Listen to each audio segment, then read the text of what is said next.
All right, I'm going to call the transportation meeting to order for the July 22nd meeting.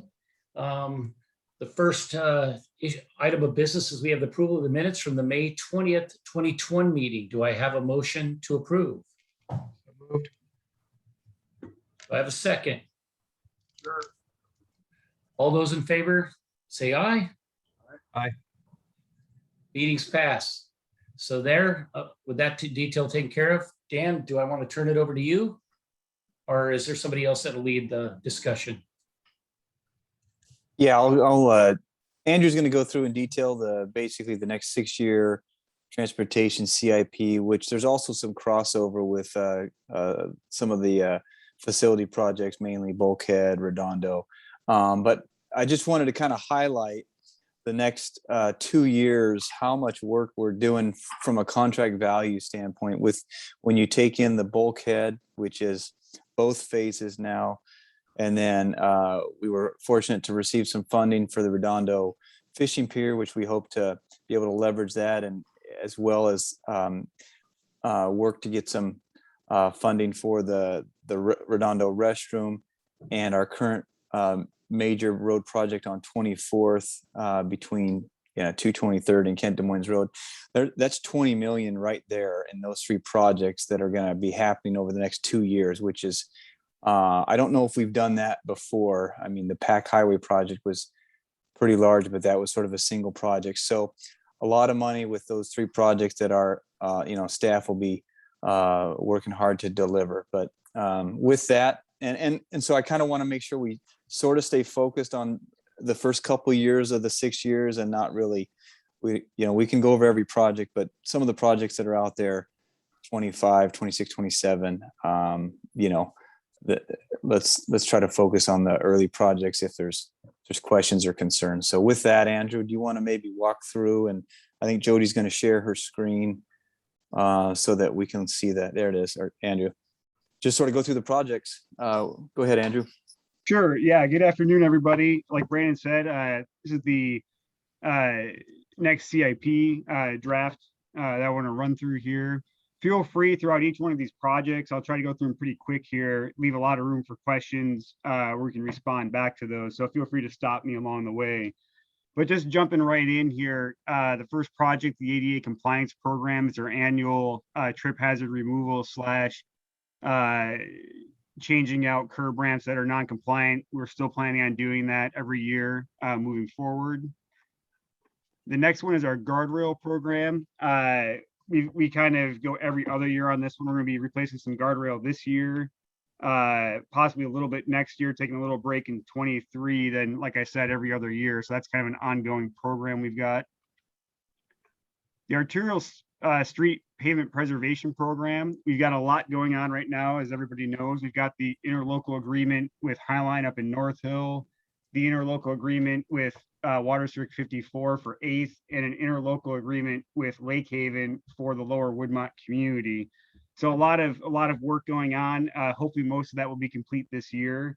And I'm also looking at trying to do some other spot improvements around the city, also in the Woodmont area, as well as in Redondo, which may just carry over into 2022. And then as we see how everything turns out, I'll be programming another year in schedule of activities, probably next year, on other streets that will get some overlay work done. So in kind of an ongoing program there. Andrew, can you hold on that one? I just got a quick Sure. question. So I noticed the Transportation Benefit District fund transfer. Do you guys don't have any planning long range on that? You just keep it set aside until later? Or because I think if I remember recall in the past, you used to have it every year with an anticipated need. I can get back to you. I don't have a straight answer on that one. I'll have to chat with finance on that and just kind of see how we have it programmed out right now. Right now, there's a lot, as you can see, and kind of project to date. We've got a lot more revenue than we do have expenditures. So I'll chat with finance and I can get back to you on that. Okay, yeah, I'm sure they probably have it in a different bucket, but for some reason, it seems like I recall that they had it long range before 976 came into play. Sure. And there with the 976 and all that, trying to get this worksheet and everything, all those ILAs back out the door, it has been not as clean as I would like it on trying to manage this year's work and kind of showing what's going on the next few years. So I Okay, apologize for that. Mayor has the question as well. Well, it's not really a question. Sometimes, so we have a series of agreements with, in our franchise agreements with the water and sewer districts. And so when we look to resurface a road, or they have a project coming up, we talk about it. And these can be, I believe the parameters are 18 months. When that happens, you need money available so you can perform your portion of that work. So that's why it wasn't surprising to me. I'm not telling you that that's the reason, but it makes sense. Yeah, I just wanted to know if we were accounting for it. Those, Yeah, Andrew, if you could kind of get some kind of answer, that'd be great. yeah, those are, and that may be, as we kind of got the answers on I-976, where we need to start to then program out those later years, because you're right, they're not showing expenditures and revenues, but those are deemed safe now. So we'll have that ready for the August 5th budget retreat. Thank you. Andrew, may I ask a question at this moment? Sure. Thank you. So where it says arterial pavement fund, current budget 76, and it looks like there's a reduction of 61. So can you just, explain to me what that represents? That's in the funding source, Andrew. Yep, I'm looking down there. Beth Ann, can you help with that one? I know when we do expenditures and revenue projections, finance helps kind of true up actuals for us. So I'd have to look deeper into where that reduction came from. So what we do is when we're programming, sometimes at the beginning, some of our sources of revenue haven't come in yet. So we'll use some of the funds within the arterial pavement. Then we'll transfer over franchise fees as they come in or another source of revenue. And that really should have been the primary source, but it was like we were funding it with our own cash. So then we reduce that funding source once those franchise fees are received. So it's part of our finance reconciliation. Okay. Does that make sense? Yes, I mean, it does, but I'm just trying to get a sense of how the money moves, basically from one fund to another, as opposed to what's actually being spent on the work. So yeah, thank you. That's always interesting. Okay. All right, Andrew, take it back away. Or Dan, Andrew, you had a just comment? just one quick question. You don't need to go into a lot of detail. I'm just curious on the timing of the estimated timing of the overlay work on 8th Avenue, Water District 54 work. Is that 2 weeks out, 3 weeks out? What's your best guess? Yes. 2 to 3 weeks? Okay. No, thank you. I'm meeting with the district and the contractor on Monday to talk about the rehabilitation. And then hopefully they'll be able to give us a kind of a time frame, but I'm hoping within a couple months, everything will be complete out there. How much is, Andrew, how much is that costing us again? The 8th Avenue one. Yeah, That About one's 200. About 200. Yeah, just under 200 200 grand? Okay. Yeah. And Thanks. there'll be is it 3 speed bumps installed as sort of in that paving? as you go north. Exactly. We're going to try to help keep kind of that being a detour route from Greenview Drive by trying to add some traffic calming measures on that one. So it's going to be quite a bit different than what it was in the past. Thank you. Understood. I'm All really right. happy to hear that. Yeah. It had organic speed bumps. Exactly. I was about to mention that we already had speed bumps of a different nature, but Head traffic calm, yeah.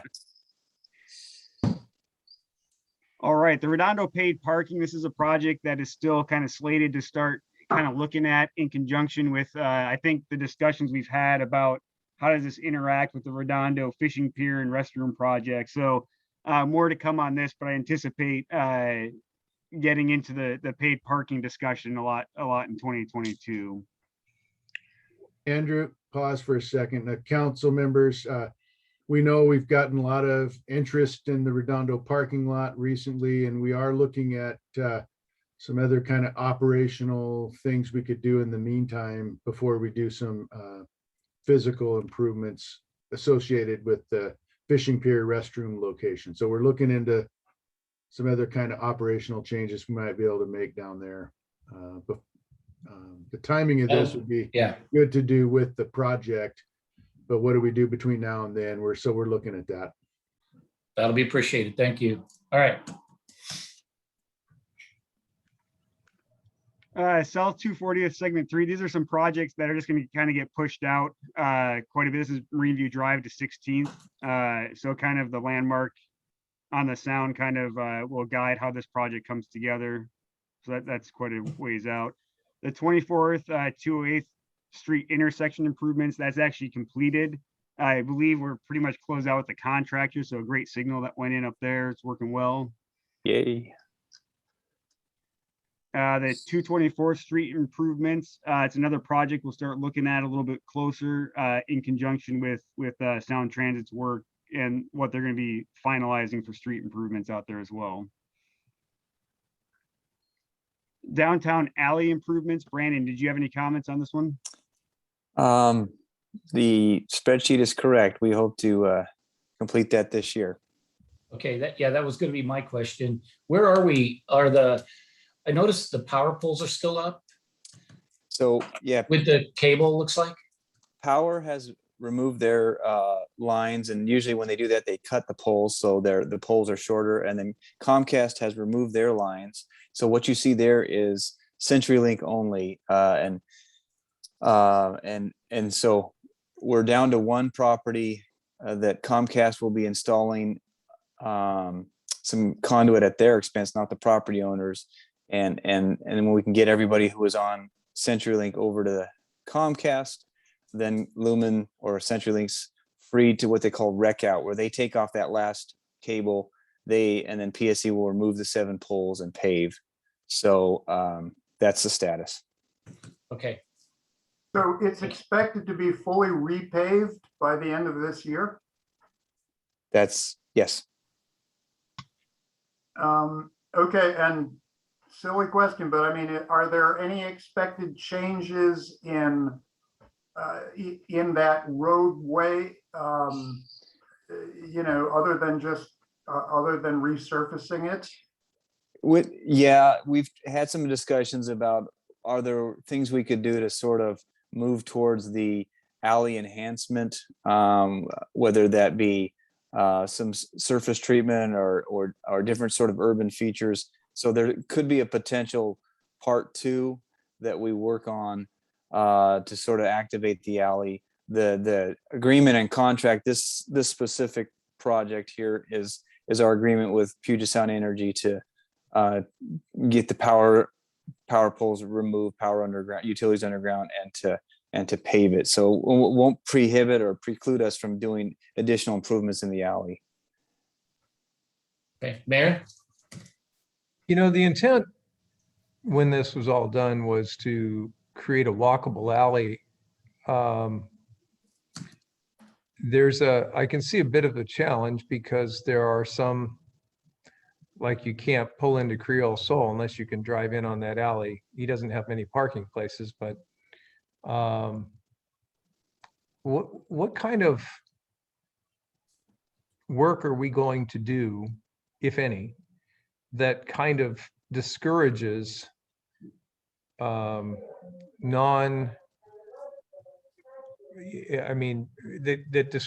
encourages foot traffic and discourages people from driving that alley? Can you talk about that a little bit? Yeah, I think it's something that we're aware of that we wanted to do. As Brandon mentioned, we've talked about doing kind of a walkable alley improvements and making that more pedestrian oriented. The scope of this work with PSE and our agreement with PSE is primarily just to overlay, the alley. We will do some surface grindings and things like that to even out the pavement surface, but it's essentially to put it back in asphalt. At some point, as a follow-up project, what we'll do is begin to implement some of the things that other things we've talked about as far as a complete street or urban, design type stuff with street furniture or pedestrian oriented type furnitures and things like that, lighting. That would be a separate project beyond this. My hand is going away.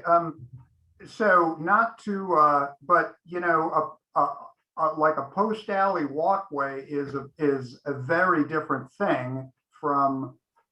I'm just going to throw it out there that maybe is there some way to hold off on the paving and set aside that money and think about really what the purpose of that alleyway functionally, because maybe there's like another project where you can essentially provide parking for Hampton and then close the thing off and make it, really a walking thing.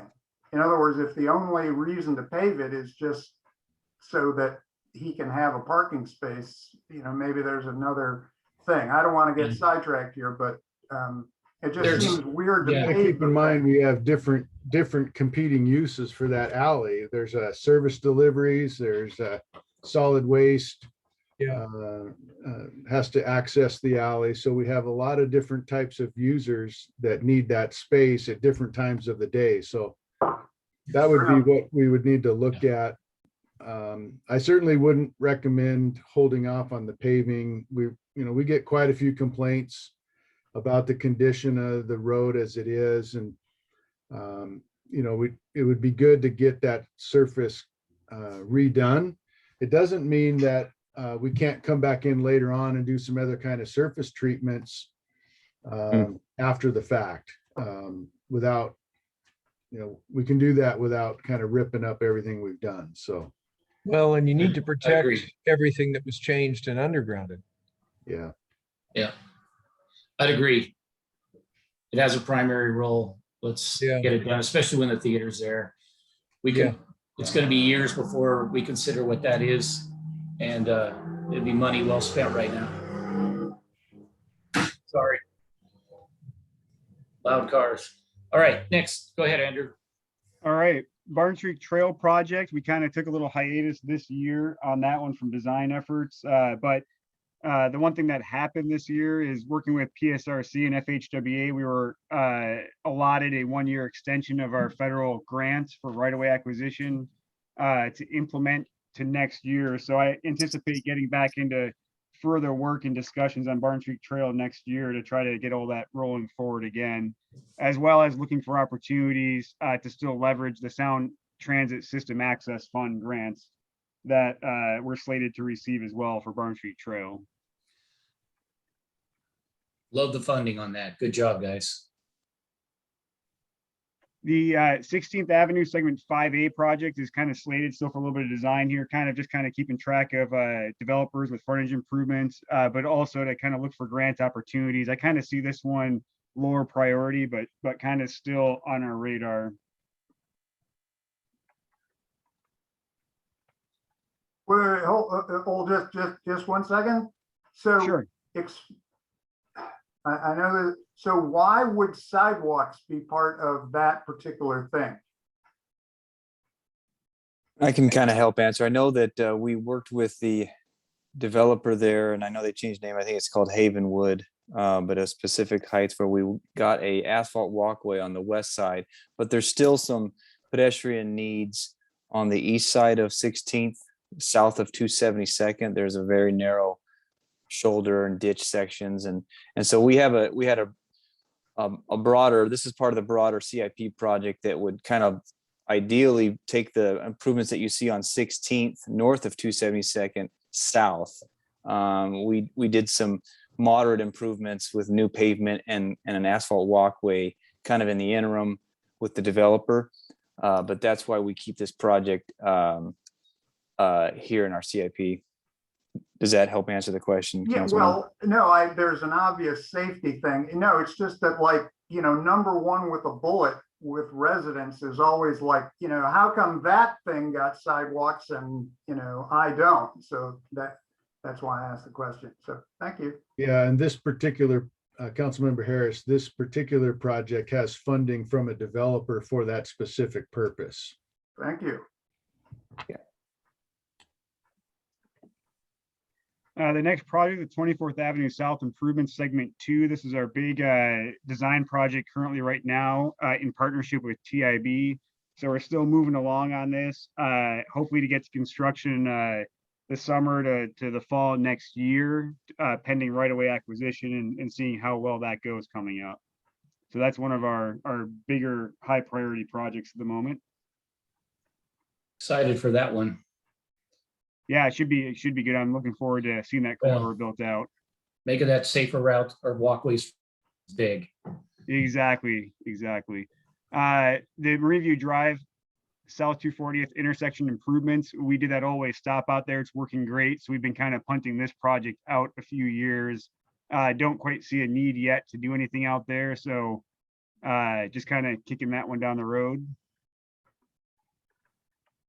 The Redondo area street improvements, probably in conjunction like with the parking as well as the other improvements for the fishing pier and the restroom, is looking at how does the street interact with those elements, especially from a lighting perspective. So probably start getting a handle on a little bit more on the cost and the impacts on implementing street lighting, et cetera, down in the Redondo area. So Andrew, on that one, is it possible that, I know we have some contacts at the condominiums and so forth, just to talk about the lighting?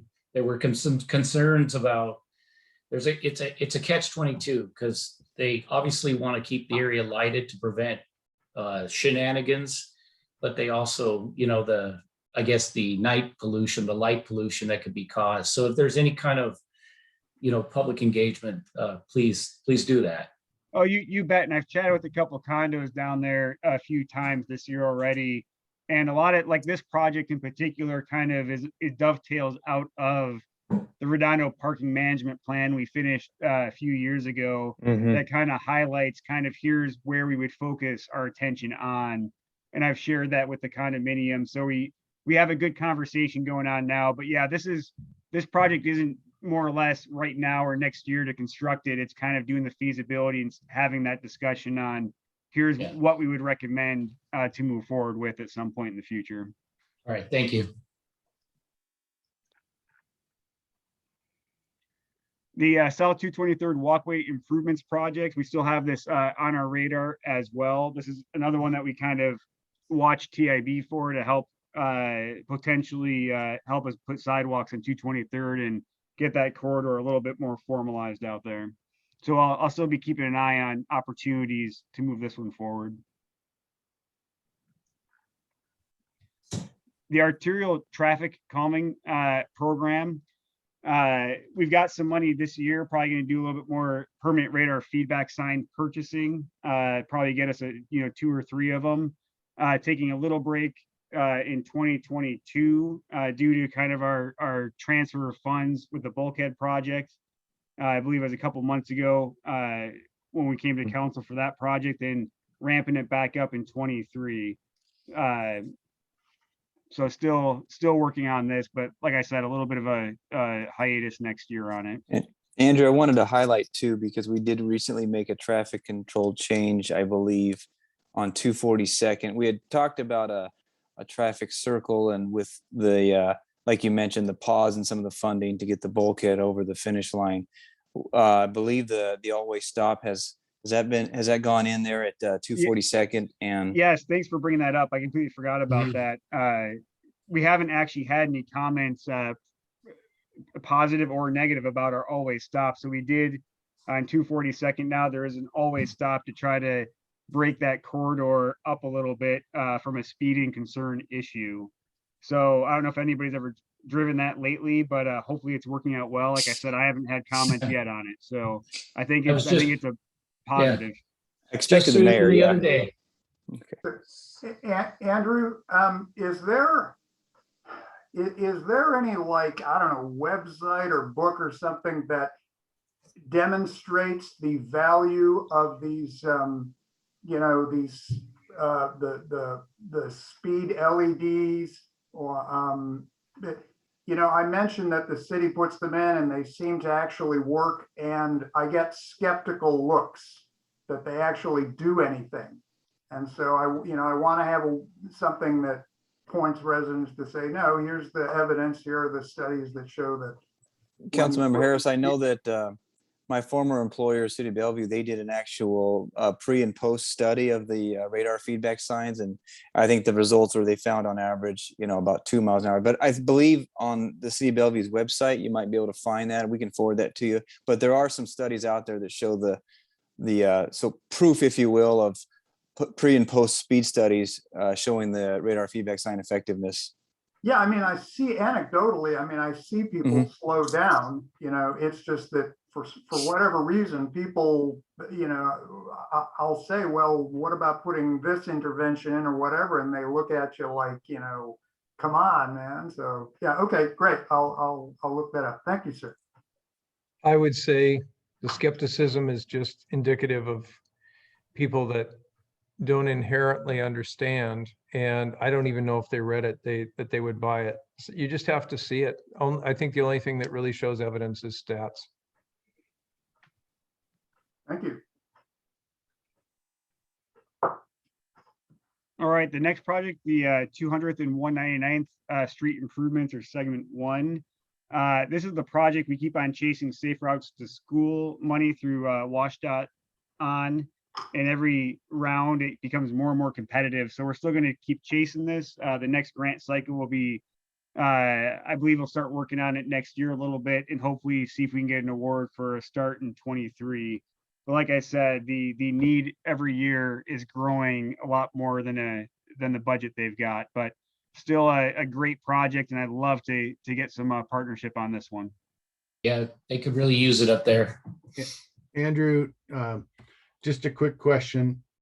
So you have this shown, you know, out a few years, and that the timing of this project, the way you have it shown, is based on the anticipated call for projects for safe routes to school and whatnot. But if for whatever reason there was other money that became available sooner, it would, you know, we would chase that money and try to get it sooner. This is just when we anticipate that we can get the next call. But if it comes out sooner, we'd go for it, right? I mean, that's kind of the. Yes, and I track other grant sources like TIB, other agencies or stakeholders that would probably be interested in this route. And honestly, just so far, the Safe Routes to School program is by far probably the one program that really focuses on this type of corridor. But yeah, I keep an eye on other sources. They just aren't as excited about this project as the state is. Yeah, that's what I thought. Thank you.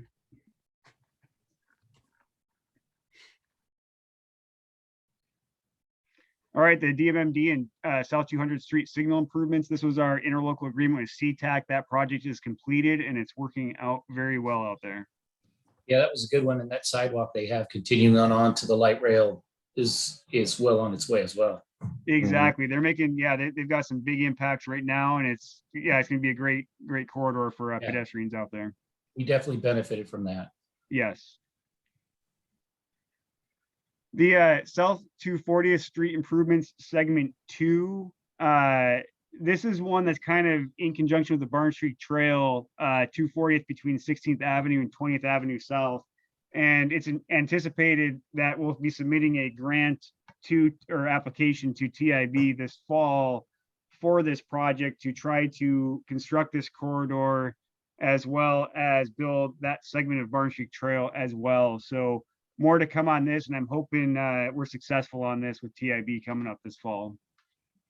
And technically on this one, that local grants unsecured 2 million is actually secure, pretty secure. That's the Sound Transit, that $2 million there. Yeah. Yes, good clarification. And you vision this looking a lot like 216 with the trail on the side.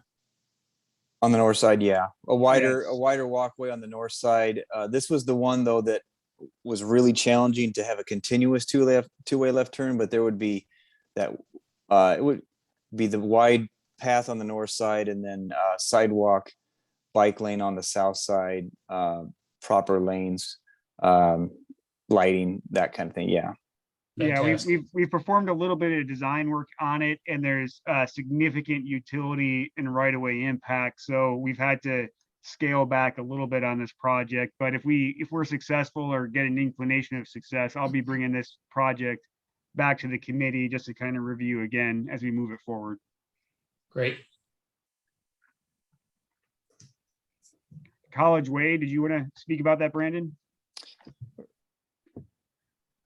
Have we made this payment? This is obviously the arrangement and agreement with the Highline College. It kind of just shows the cash flow and payments to Sound Transit, but I don't know if you have any new information, Dan, on this. Yeah, we've made the payment this year based on our development agreement with Sound Transit. They plan to do this construction work next year, along with the improvements on the college campus itself. So right on schedule with this improvements. That's kind of when we anticipated that work to occur. And with the 950 is we would receive that from the college and just basically turn around and forward that on to Sound Transit. Is that right? That's correct. Okay.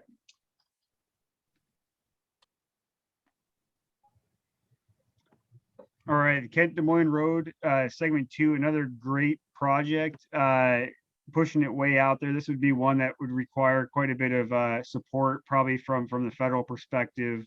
Another project I'll keep an eye on, but it's definitely a little bit lower priority at this point in time. The Puget Sound Gateway SR 509 extension. Can you speak to this one, Dan, on that 500,000? I think we've already paid that, our contribution. I don't think we have paid that. Beth Ann would know. We issue, I believe that we have to pay 250,000 with the issuance of the notice to proceed on the construction. And then we pay the remaining balance when they issue notice to proceed on stage 2, which stage 2 of the project goes from 24th out to Burien. So we wanted to make sure that they completed the whole corridor. And so we kind of tied our payments into them actually doing construction on the whole thing. But currently they're in design. We just had a meeting this week with Atkinson.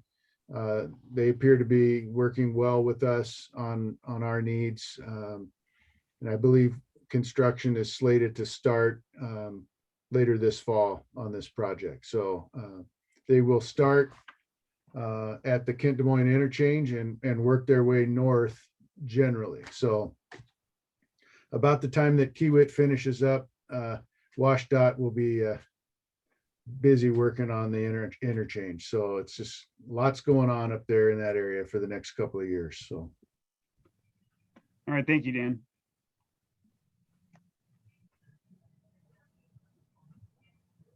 All right, 30th Avenue South improvements. This one's between 224th and Kent Des Moines Road. This one's pushed out quite a ways. Another great project, but it's going to take a little bit of additional stakeholders to help make this one happen.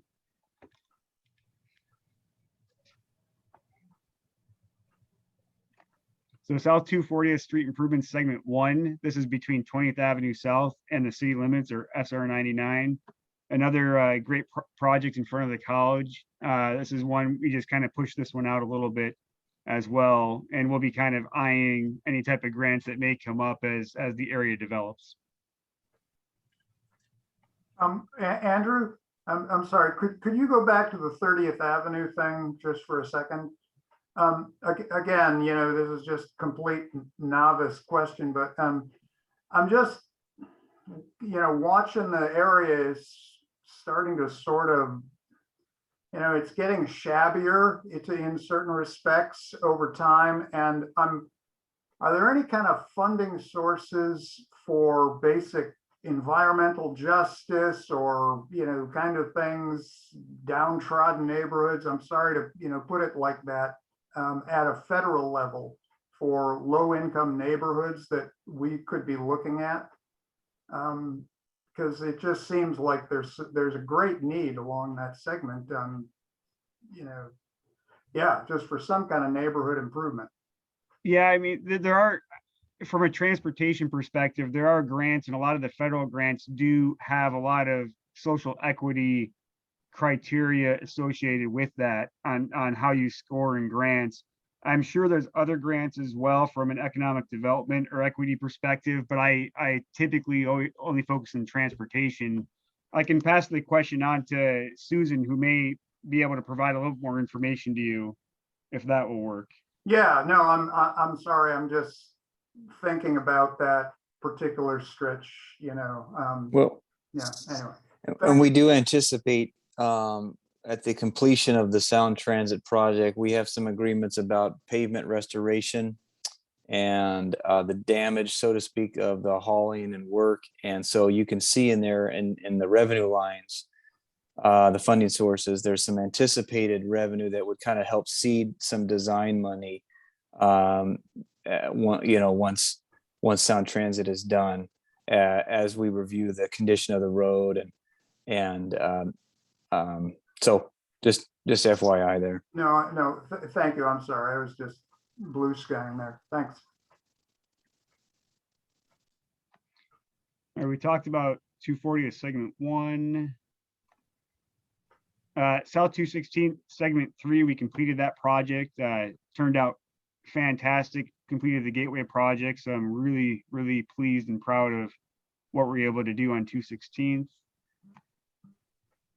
The Beach Park Bulkhead Promenade and Play Equipment, have this project kind of push this one out a little bit, just focusing on the bulkhead. And I believe this one pushing out too is associated with funding the bulkhead as well. There's some funds transferred from this project. Other projects, high priority, the Redondo Fishing Pier. We're still currently under design on that. We're expected to submit environmental permits. I'm hoping in the next 3 weeks here to get that phase of the project rolling here. We did get a appropriation for construction, a $900,000 grant for construction. So I'm hoping to be able to put all this together and see what we can do by the summer of next year. But it's going to be riding on the federal permits, kind of like the bulkhead. It's going to be some hurdles on this one, but definitely a high priority for us right now.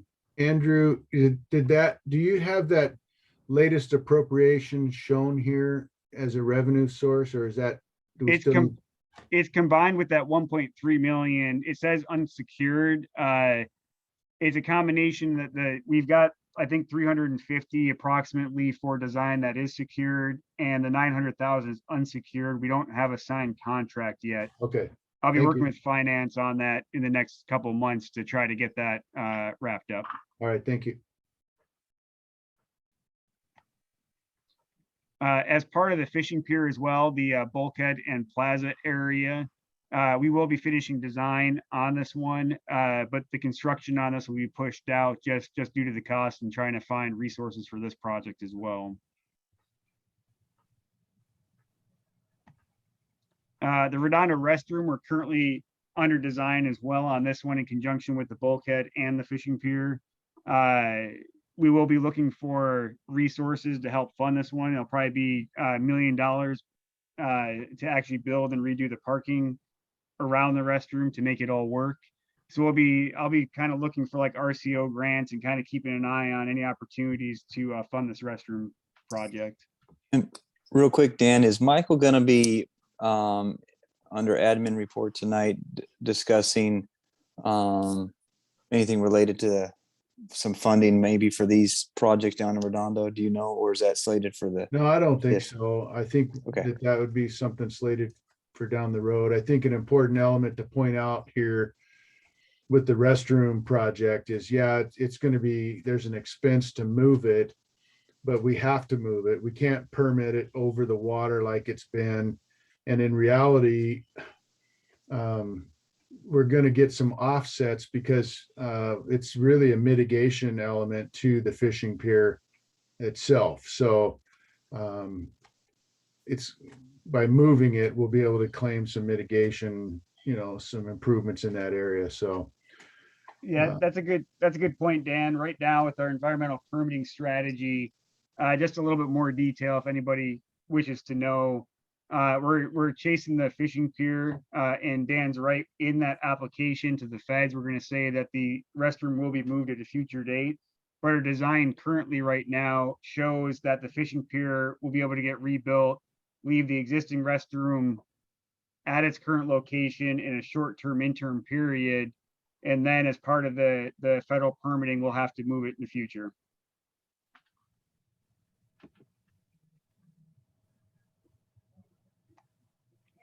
All right, one of the biggest projects on our plate, the North Bulkhead. So we'll be busy on that over the next couple of years and working with the contractor. And if all goes well, I'm hoping to have this done by the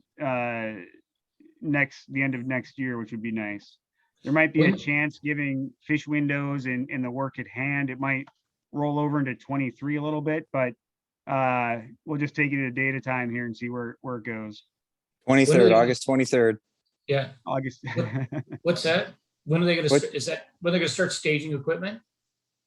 Yeah, I'm hoping there may be a chance they'll be bringing in equipment a little bit earlier than the end of August, but right now, one of the big primary drivers is obtaining our sheet pile steel from overseas. And I think the third week of August is when that's expected to start arriving. This contractor's out of Oregon, just FYI. So they're, yeah. Okay. North Lot restrooms, that's part of the bulkhead project. So that's moving forward.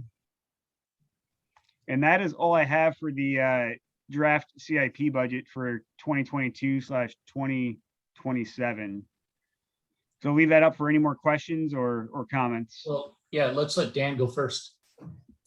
just council members, just to kind of give you kind of the plan of what how we want to bring this forward. So kind of presenting this to you tonight, we're planning to present a draft of the CIP to the council on August 5th. And then be able to get some feedback from the council over the coming weeks there. And our plan is to bring this forward for adoption in early September. And again, we need to do that because we take the current year, so 2022 would be folded into the city's budget as we bring that forward in October. So as you look at and evaluate the CIP document here, again, you're looking for relative priority and kind of focusing in on 2021, 2022, 2023. That's kind of the projects that we're currently working on as far as the allocating the immediate resources. So just keep that in mind as we give you an overview of the schedule coming up. I have one question. Is there any plans? I know you guys are in a mitigation process with the Woodmont Drive South and Marine View Corner. That is a subject lately. Is there any plans to maybe add that to the TIP in the future? Are you assessing it? It's evolving. Can you kind of just give us a status of what you're thinking there? Yeah, we're currently evaluating that operationally. At this time, I doubt that we would need to add anything to a TIP or anything like that, but it is something we're evaluating and taking a look at that. And we can follow up with the council when our studies are complete. All right. Councilmember Harris? Yeah, thank you, Chair. So a couple of really quick things, hopefully. Andrew, can you give me a specific example, I'm like going back to the very beginning of the presentation of like an ADA kind of, intervention, a particular spot that is going to get addressed next year? Sure. So one thing that we've typically every year, we take public comments in about ADA issues, like say if it's a trip hazard or an issue with the sidewalk or curb ramp, and we elevate those up into high priority. So near the Zenith Elementary School on 240th, just on the west side, we replaced a couple curb ramps last year due to public comment that came in. And then we try to focus our ADA resources in a programmatic way, i.e. high traffic areas, school zones, things like that. So I do try to do a lot down in the downtown Des Moines with trip hazard removal. So we go through, we look at sidewalks, we look at where panels are elevated, and we go through and we cut those down to meet ADA requirements, and we replace panels. I anticipate this year, for instance, doing a lot more of the trip hazard removal versus the curb ramp replacement.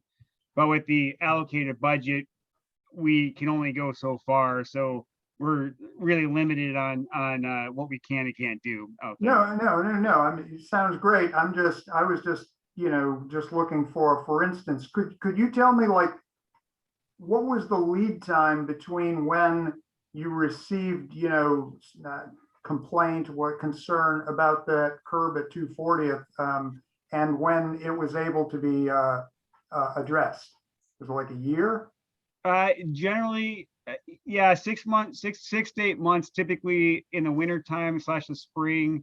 I take in a lot of comments, and then in the summertime, like right now, we're going to start looking at how far do we get with the resources available with the need that we have and the comments that arrived. And then we issue to contractors a contract typically in the August, September timeframe. So I try to do that once a year to maximize, what we can get done versus chopping up contracts a little bit here and there. It just becomes very expensive. Yeah. Okay, so on a related thing, can you give me an example of where you installed a guardrail or something like that? Councilmember Harris, just before we leave the issue of the ADA, I just want to point out that if we do get a complaint and we go out and look at it and there's an emergent issue, we will not wait to address that. We will immediately find resources, or if we need resources, bring that to the council's attention. If it's an immediate life safety issue, we'll address it immediately. We won't let that wait a year, 6 months even. Yeah, thank you for that clarification, Dan. There are situations where you may have seen a sidewalk panel removed where we put in temporary asphalt to reduce whatever issue that was presented there. So yes, we do take immediate action with the public works crews as we review the sites. Yeah, no, I kind of. Okay. Councilmember Harris, real quick, if you could just finish up real quick. We've only got a minute. Oh, I'm sorry. Can I assume that this whole discussion is predicated on not being able to use stimulus money for transportation? Yes, no, or is that just not a yes, no question? And that's it. I think that's a fair question. We have not assumed any infrastructure stimulus money in this part of the budget. If there is infrastructure money available, we will go after that to the extent we can, where if we qualify for a particular project. So it's something we're keeping an eye on, but we haven't built that into our capital budget. Thank you.